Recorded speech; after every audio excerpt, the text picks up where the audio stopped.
has shown great leadership in getting the community of nations together to agree on that declaration. And the declaration has got many good parts to it.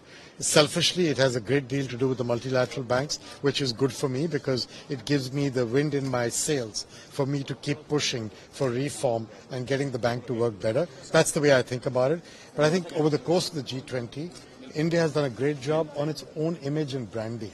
And I compliment the PM, but all of you, Amitabh and everybody else, on what you've got done. But I think it's excellent that the G20 has included, 1 odd billion people that belong in the African continent. They're full of young people like India. Their aspirations are important for the future. I think this is a really good move. And again, India should be complimented for championing it.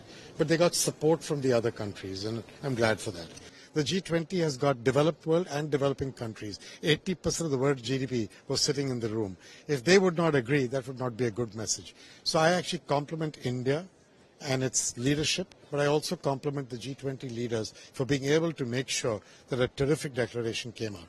I mean, if 80% of the world's GDP is the G20, if they don't get along, we have fragmented worlds. You have fragmented worlds. That's a challenge for the future. So I'm quite optimistic looking at the body chemistry in that room.